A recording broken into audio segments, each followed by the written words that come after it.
What's happening, guys? This is Sukesh Banik from Gadgets Portal, and today here I have with me two versions of Galaxy S5. As you know, since Galaxy S4, Samsung is releasing double standard flagships, and we have an Exynos version of S5 along with the Snapdragon version. When S5 was launched, we didn't hear about this Exynos version and we were quite happy, but eventually that came out, and there are quite a few vital differences in between these two versions. The white one on my right is the Exynos version targeted for the global market including India, and it has 8 cores.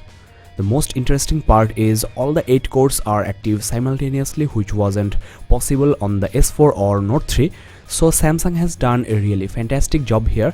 Now the exact spec of this Exynos version is quite confusing, and I'll talk about that later on in this review. The black one on my left is the US version, which is powered by 2.46 GHz quad-core Crate 400 processor, and the chipset is Qualcomm Snapdragon 801.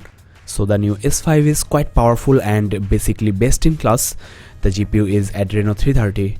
This is the spec Samsung has specified for this S5, and from my previous experience with S4 and Note 3, I can tell you that this Snapdragon version has got somewhat better characteristics than this Exynos version, especially in power management and handling of wide range of games and applications.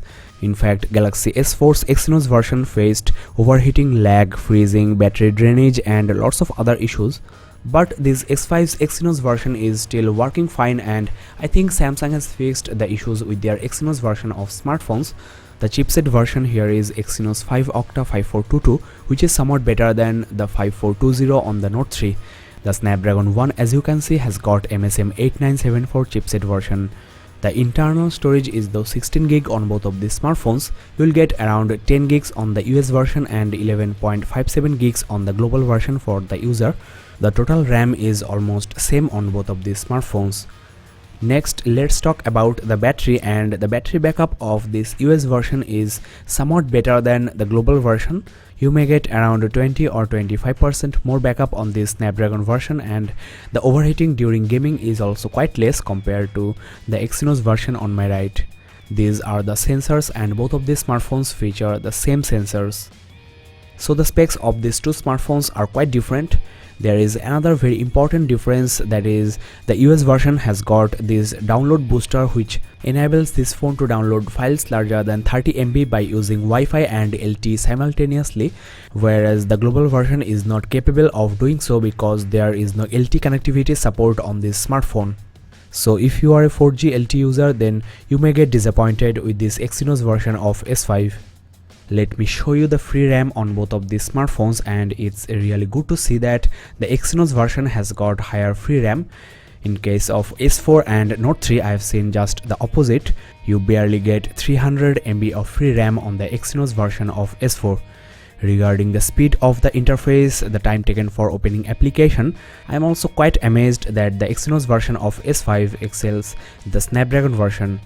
As you know, the Exynos version of Note 3 could not record in Ultra HD, that is 4K. Fortunately, both Exynos and Snapdragon versions of S5 can record in 4K, so that's another great news for the buyers of the global version of S5. Now, before I compare the benchmark results, let's talk about the CPU of this Exynos version.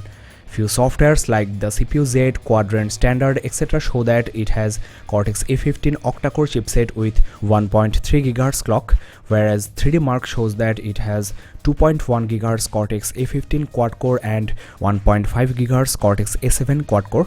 Few websites also listed that it has Cortex A15, 1.9 GHz quad-core and 1.3 GHz Cortex A7 quad-core. So I'm not quite sure what is the exact spec, but here on this benchmark you can see that the Exynos version has got better result than the Snapdragon version. Previously on the Note 3, I've seen just the opposite. Here is the breakup, you can pause and compare. Now I want to show you something quite interesting. Here on this benchmark pie, you will see that the Snapdragon version of S5 takes almost double the time Exynos one takes in calculating pi. Snapdragon 1 took 257 milliseconds, whereas Exynos 1 took only 117 milliseconds.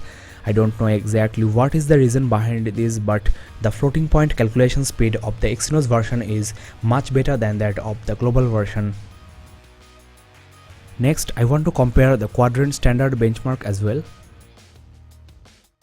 Well, in this benchmark, I've got 23,201 on the Exynos version and 24,249 on the Snapdragon version. So this time the Snapdragon version has got somewhat better result. But regarding the overall speed of the interface and also Antutu 4 benchmark Pi, etc., the Snapdragon version is somewhat inferior to the Exynos version of S5. Well guys, these are the basic differences in between these two versions of S5. User interface, internal softwares, display and also the external design are identical and the user experience is also almost same. The speed of the user interface on the Exynos version is somewhat faster than that of the Snapdragon version, and the only downside is it doesn't feature the 4G LTE connectivity and also the download booster. If you don't need 4G, then you can go for this Exynos version, and in countries like India you can get only this version, so go for it, there is no need to worry about. Well, that's all in this review guys. I hope that you have found this quite helpful. You can check the description below for more videos on this S5, and I will upload a lot more videos very soon, so it will be great if you subscribe and keep in touch. You can also check my Facebook page, facebook.com/gadgetsportal for some camera samples, and youtube.com/gadgetsportal play for Android games and applications. Thanks for watching. See you in the next review. Bye bye and keep in touch.